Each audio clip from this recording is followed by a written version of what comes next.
अस्सलाम वालेकुम वरहमतुल्लाह। My name is Mohammad हारून। बेटे जैसे कि हमने स्टार्ट किया हुआ था ब्लड वेसल्स वाला पोर्शन, और उसमें जो हमारे लास्ट 2 लेक्चर हुए हैं वो बेसिकली आर्टरीज़ और इसके अलावा कैपिलरीज़ पर हुए हैं।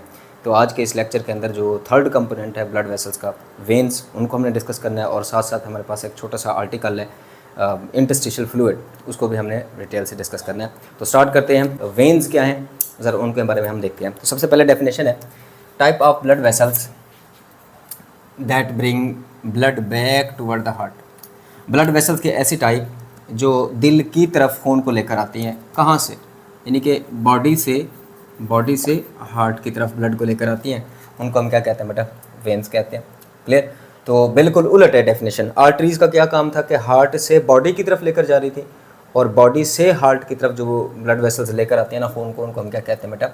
वेन्स कहते हैं। क्लियर? उसके बाद सम करेक्टरिस्टिक आपको याद होनी चाहिए, कुछ खसूसियात हैं वेन्स के बारे में, वो आप लोगों ने नोट करनी है।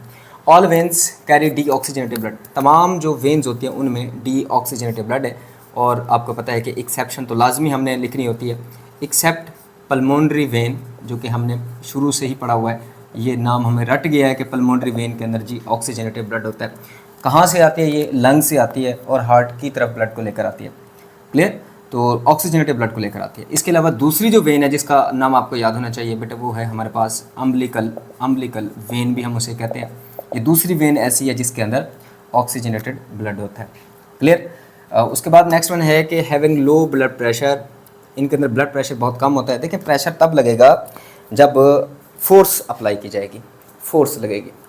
ठीक है। हार्ट जब ब्लड को पंप करता है तो फिर वहाँ पर हार्ट की जो फोर्स होती है ब्लड पर लगती है, और वो ब्लड एक स्पीड के साथ आर्टरीज़ में जाता है, तो वहाँ पर वो फिर फोर्स अप्लाई करता है आर्टरीज़ की वॉल्स पे। ब्लड प्रेशर लो हो गया था कहाँ पर बेटा? कैपिलरीज़ के अंदर, और ऑलमोस्ट गायब हो गया, बिल्कुल ख़त्म हो गया ब्लड प्रेशर, उतना कोई ख़ास प्रेशर नहीं है ब्लड के अंदर।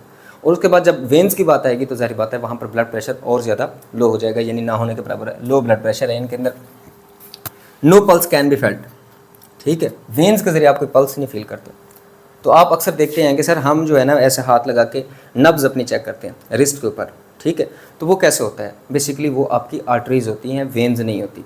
तो वो आप पल्स फील कर सकते हो जस्ट ओनली एन आर्टरीज़ के अंदर फील कर सकते हो। वेन्स के अंदर आप पल्स फील नहीं कर सकते। आप जो है कैपिलरीज़ के अंदर पल्स को फील नहीं कर सकते। उसके बाद नेक्स्ट पॉइंट है having large bore and thin walls. इनकी जो वॉल्स होती हैं वो थिन होती हैं, और दरमियान वाला बोर मैंने आपको बताया हुआ है कि बोर किसे कहते हैं? अंदर वाली जो कैविटी होती है, यानी कि ये ऐसी नालियाँ हैं जिनके अंदर पाइप में, यानी कि ये खुले खुले हैं, डायमीटर तो ज़्यादा है लेकिन ख़ुद इनकी जो वॉल्स होती हैं वो बारीक होती हैं। ये अपने पॉइंट याद रखने हैं।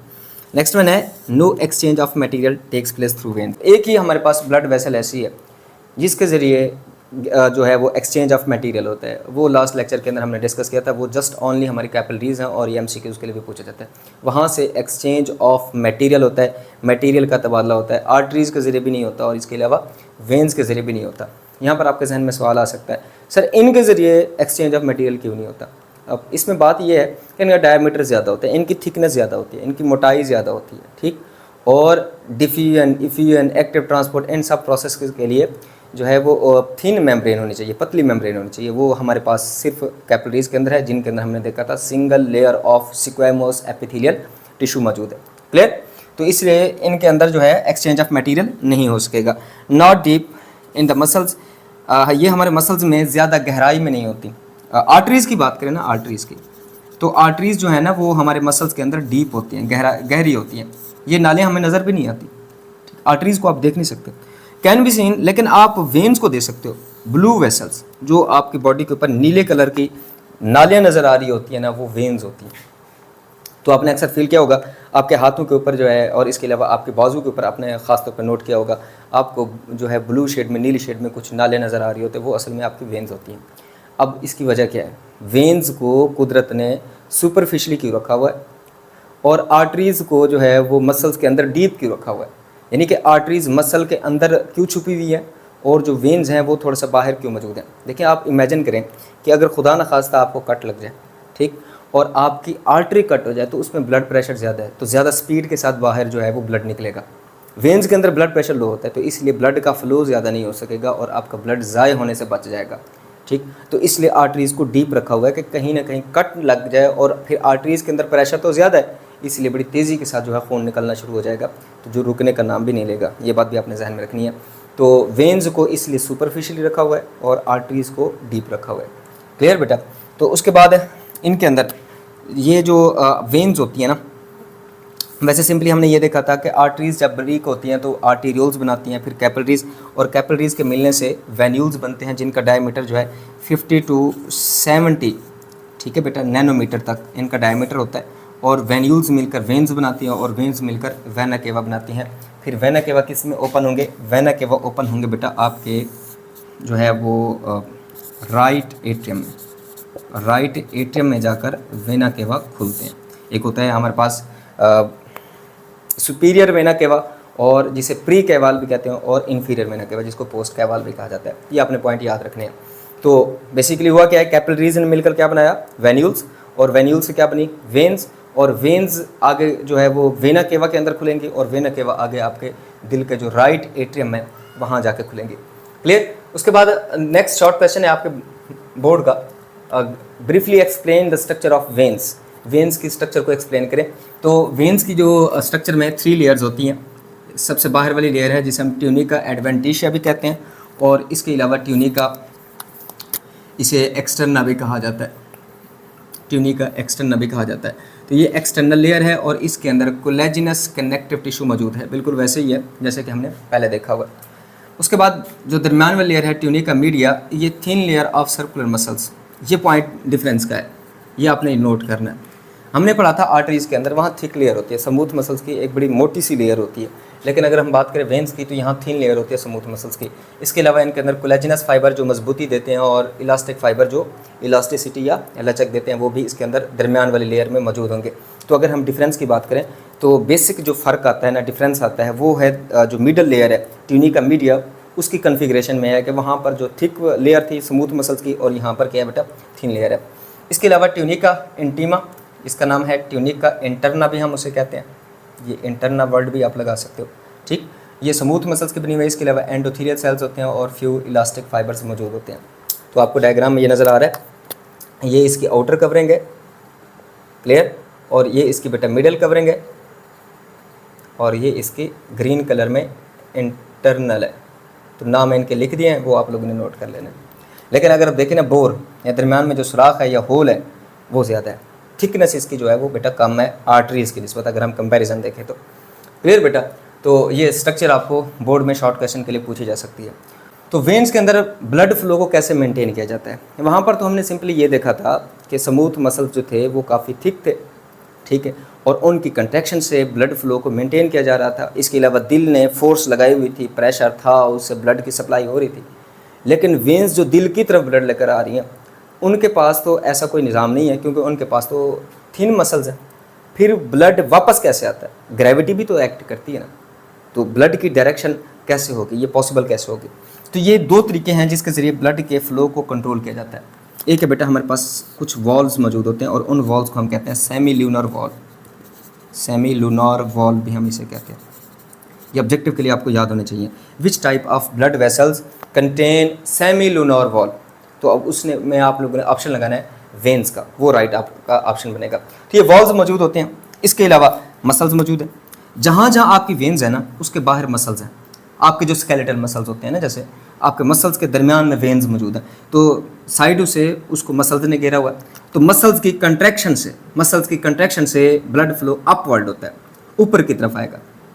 ख़ास तौर पे जो हमारा पेट वाला हिस्सा है और जो हमारी लेग्स है, यानी कि हमारी जो टांगे हैं, इनके अंदर ब्लड फ्लो जो है वो बड़ा स्लो होता है, प्रेशर बहुत कम होता है, तो उसका वापसी बहाव हार्ट की तरफ बड़ा मुश्किल होता है। इसलिए वहाँ पर कुदरत ने मसल्स रखे हुए हैं वेन्स के अराउंड। वो मसल्स कंटैक्ट करते हैं तो ब्लड का जो फ्लो है वो ऊपर की तरफ आता है। अब जब प्रेशर इतना लो है, ठीक है, तो वापसी भी तो हो सकता है ना ब्लड, तो वापसी बहाव को रोकने के लिए वहाँ पर क्या मौजूद है बेटा? वॉल्व्स मौजूद हैं, जिनको हम क्या कहते हैं? सेमी लूनर वॉल्व भी कहते हैं। बेटा ये याद रखना, ये सिर्फ और सिर्फ आपके एब्डोमिनल रीजन और इसके अलावा जो आपकी लेग्स हैं उनके अंदर मौजूद होते हैं। वहाँ जो वेन्स हैं ना, उन वेन्स के अंदर मौजूद होते हैं। लेकिन हार्ट से ऊपर वाला हिस्सा जो है सुपीरियर वेना केवा जहाँ से ब्लड लेकर आ रही है ना, ठीक है, ऊपर वाले जो अपर पार्ट हैं हार्ट से ऊपर वाले, वहाँ किसी वॉल्व की ज़रूरत नहीं है, वहाँ बैक फ्लो हो नहीं सकता क्योंकि प्रॉपर डायरेक्शन होगी, डाउनवर्ड डायरेक्शन होगी, आसानी से ब्लड का फ्लो हो सकेगा। तो वॉल्व उन हिस्सों में, हार्ट से ऊपर वाले हिस्सों में मौजूद नहीं है वेन्स के अंदर, बल्कि हमारे जो एब्डोमिनल रीजन वाले हैं और इसके अलावा लेग्स के अंदर जो वेन्स हैं उनके अंदर वॉल्व मौजूद हैं और उनको हम सेमिलुनर वॉल्व कहते हैं, जो क्या करेंगे, इनकी डायरेक्शन बिल्कुल ऐसे होती है, ऐसे। अगर ब्लड ऊपर से नीचे आने शुरू करेगा तो ये क्लोज हो जाएंगे और नीचे से ऊपर जाएगा तो ये ओपन हो जाएंगे। तो इसी तरह नीचे से ऊपर ब्लड जा रहा है तो ये खुल जाते हैं, लेकिन वापसी आएगा तो फिर ये आपस में मिल जाएंगे, बंद कर देंगे, तो वापसी बहाव को भी रोकेंगे। इसी तरीके से यहाँ पर ब्लड फ्लो को मेंटेन किया जा रहा है, ठीक है। आर्टरीज के अंदर तो वैसो कंस्ट्रिक्शन और वैसो डायलेशन का प्रोसेस था ना, लेकिन यहाँ पर मसल्स कंटेक्ट करवा रहे हैं और जो वॉल्व हैं बैक फ्लो को प्रिवेंट कर रहे हैं। तो यहाँ तक जो हमारा टॉपिक था वेन्स, ये मुकम्मल हुआ। उसके बाद नेक्स्ट टॉपिक है हमारे पास इंटरस्टिशियल फ्लूइड। अब इंटरस्टिशियल फ्लूइड क्या है, सबसे पहले डेफिनेशन है कि pressure within the capillaries, capillaries के अंदर जो प्रेशर है, cause continuous leakage of fluid from blood plasma into space. तो फिर क्या होता है, हमारे प्लाज्मा से फ्लूइड निकलता है, लिक्विड की तरह, पानी की तरह का मटेरियल निकलता है, ठीक है जी। और उसमें ज़रूरी नहीं कि पानी हो, उसमें बहुत सारे मटेरियल भी होते हैं। वो निकलता है कहाँ से, खून में से निकलता है। खून की नालियों को क्रॉस करके कहाँ आएगा, इनटू द स्पेस, खाली जगह में आएगा। और वो स्पेस कहाँ है, हमारे टिश्यू के दरमियान जो स्पेस है और कैपिलरीज की वॉल्स के दरमियान जो स्पेस है, ठीक है। कैपिलरीज के जो सराउंडिंग, यानी कि उसके बाहर, कैपिलरीज के बाहर भी तो ज़ाहिर बात है स्पेस होगी, टिश्यू के दरमियान जो स्पेस है वहाँ ये लिक्विड भर जाता है। कहाँ से निकला है, ब्लड से आया, क्लियर, और टिश्यू के दरमियान भर गया। वो जो लिक्विड जो टिश्यू के दरमियान, सेल के दरमियान भर गया, उसको हम क्या कहते हैं, इंटरस्टिशियल फ्लूइड भी कहते हैं, क्लियर। उसके बाद उसकी कंपोजिशन कि क्या क्या चीज़ें उसमें मौजूद होती हैं। उसमें वाटर है, डिज़ोल्व न्यूट्रिएंट है, तो डिज़ोल्व न्यूट्रिएंट ज़ाहिर बात है जो डाइजेस्टेड फूड, अमाइनो एसिड भी उसमें होंगे, इसके अलावा विटामिन्स भी आपके होंगे, और इसके अलावा जो है ग्लूकोज वगैरह भी होगा वहाँ पर, है जी, और फैटी एसिड भी होंगे, ग्लिसरॉल वगैरह भी होंगे। तो ये डिज़ोल्व न्यूट्रिएंट भी वहाँ उसके अंदर इंटरस्टिशियल फ्लूइड में मौजूद होंगे। गैसेस जैसे कि ऑक्सीजन है और कार्बन डाइऑक्साइड है, ये भी वहाँ मौजूद हैं। हार्मोन्स होंगे, स्मॉल प्रोटीन भी वहाँ से लीक हो सकती हैं, ब्लड से निकल सकती हैं, और कुछ वेस्ट भी होता है इंटरस्टिशियल फ्लूइड के अंदर। जबकि जो लार्ज प्रोटीन है, आरबीसीज हैं और प्लेटलेट्स हैं, ये बाहर नहीं निकल सकते। ये बड़ा इंपॉर्टेंट कंसेप्ट है, ये चीज़ें बाहर नहीं निकलती। अलबत्ता डब्ल्यूबीसीज निकल सकते हैं, कैन स्क्वीज आउट, वो बाहर निकलेंगे। यानी आपके जहन में एक सवाल आता है, अक्सर बच्चे पूछ लेते हैं कि रेड ब्लड सेल्स का जो साइज़ है वो तो वाइट ब्लड सेल की निस्बत बहुत कम होता है, लेकिन फिर भी वाइट ब्लड सेल निकल सकते हैं, आरबीसीज क्यों नहीं निकल सकते। तो मेरा आंसर यही है कि वाइट ब्लड सेल्स के अंदर ये सलाहियत होती है कि वो अपनी शेप को आल्टर कर सकते हैं और बिल्कुल पतले और लंबे हो जाएंगे वाइट ब्लड सेल्स। तो इसलिए कैपिलरी की जो वॉल है ना, कैपिलरी की ये वॉल है, इसके दरमियान बारीक सुराख से ये डब्ल्यूबीसीज बाहर निकल सकते हैं, स्क्वीज हो सकते हैं। तो इसलिए डब्ल्यूबीसीज तो निकल सकते हैं, लेकिन ये फिनोमिना हमें आरबीसीज के अंदर देखने को नहीं मिलेगा। वो अपनी शेप को इस तरह आल्टर करें कि बारीक सुराख से निकल जाए, ऐसा कोई उनके अंदर चेंजेस, उनके अंदर जो है वो प्रोसेस नहीं होता आरबीसीज के अंदर। तभी डब्ल्यूबीसीज बड़ा साइज़ होने के बावजूद अपने आप को ऐसे पतले रॉड की तरह के बना सकते हैं। तो तभी ये वेन से, जो कैपिलरी से निकल के इंटरस्टिशियल फ्लूइड में आएंगे, क्लियर। तो लार्ज प्रोटीन, आरबीसीज और प्लेटलेट्स निकलने के काबिल नहीं है, बस ये पॉइंट आप लोगों ने याद रखना है। बाकी सारी चीज़ें इंटरस्टिशियल फ्लूइड में मौजूद होंगी। अब इंटरस्टिशियल फ्लूइड का फंक्शन क्या है बेसिकली, तो इसका फंक्शन ये है कि it is a medium through exchange of material between blood and nearby cell occur. तो ये वो मीडियम है जिससे सेल और ब्लड के दरमियान एक्सचेंज ऑफ मटेरियल हो सकता है। यानी कि कुछ मटेरियल ब्लड से टिश्यू में डाले जा रहे होते हैं और कुछ मटेरियल टिश्यू से ब्लड में जा रहे होते हैं, तो इनके दरमियान एक्सचेंज हो सकता है, तबादला हो सकता है, क्लियर। अब यहाँ पर मैंने डायग्राम से वो इंटरस्टिशियल फ्लूइड दिखाया हुआ है, ये हमारी कैपिलरीज हैं, और आप देख रहे हैं कि कैपिलरीज की जो ये वाला हाफ है ना, आपको पता है कि कैपिलरीज के फर्स्ट हाफ से मटेरियल ब्लड से निकल कर टिश्यू में जाता है। ये टिश्यू के अंदर जो मटेरियल आ रहा है ना, इसको हम क्या कहते हैं बेटा, इंटरस्टिशियल फ्लूइड कहते हैं, क्लियर बेटा। और उस इंटरस्टिशियल फ्लूइड में क्या क्या चीज़ें होंगी ये ज़रा आप नोट कर लें। वाटर होगा, डिज़ोल्व न्यूट्रिएंट होंगे, और गैसेस में से ऑक्सीजन होगी, क्लियर। और उसके बाद हार्मोन्स होंगे, स्मॉल प्रोटीन्स होंगी। ये तो है जब ब्लड से टिश्यू में जाता है, क्लियर। और टिश्यू से जब वापसी इसका जो जज्ब होगा ना कैपिलरीज के दूसरे एंड से, अब वो क्या क्या चीज़ें हैं, कार्बन डाइऑक्साइड, ये वापस जो है वो ब्लड में डाली जा रही होती है। इसके अलावा जो है वेस्ट, इसको भी वापस उसमें डाला जा रहा था, और जो डिज़ोल्व न्यूट्रिएंट और वाटर, और इसके अलावा जो है वो कुछ हार्मोन्स वगैरह रह गए हैं, ठीक है, जो सही तरीके से सेल ने इस्तेमाल नहीं किए तो उन चीज़ों को जो कैपिलरीज का दूसरा एंड है उसमें वापस उसको क्या किया जाता है बेटा, जज्ब कराया जाता है। अब अकॉर्डिंग टू डेफिनेशन हमारे सेल के दरमियान ये जो लिक्विड भरा हुआ है, ये टिश्यू के दरमियान ये लिक्विड भरा हुआ है, इसी को हम क्या कहते हैं, इंटरस्टिशियल फ्लूइड कहते हैं। तो फिर ये जब ब्लड से वापस आएगा, ब्लड से ये छन के आएगा सेल के पास, टिश्यू के पास, वो अपनी ज़रूरत का ले लेंगे और बाकी फ्लूइड को दोबारा ब्लड के अंदर जज्ब करवाया जाता है। फिर उनको किस में डाल दिया जाता है बेटा, इन वेन्स के अंदर डाल दिया जाता है। क्लियर? तो ये ब्लड कहाँ से आया था, आर्टरी से आया था। तो आर्टरी से ब्लड आया कैपिलरीज के अंदर और कैपिलरीज में से एक्सचेंज ऑफ मटेरियल हुआ और एक्सचेंज ऑफ मटेरियल के दौरान जो लिक्विड टिश्यू स्पेस के अंदर भर गया उसको इंटरस्टिशियल फ्लूइड कहते हैं। बाकी लिक्विड को दोबारा कैपिलरीज में जज्ब करा के वेन्स के ज़रिए आपके ब्लड के अंदर दोबारा शामिल करा दिया जाता है। तो ये आज का हमारा लेक्चर था जिसमें हमारे पास ब्लड वेसल वाला जो कंपोनेंट है, ये पोर्शन है, ये मुकम्मल हो चुका है। इंशाल्लाह नेक्स्ट लेक्चर के अंदर हम ब्लड प्रेशर के बारे में डिटेल से डिस्कस करेंगे। आज के लिए बस इतना ही है, इजाज़त दीजिए, अल्लाह हाफ़िज़।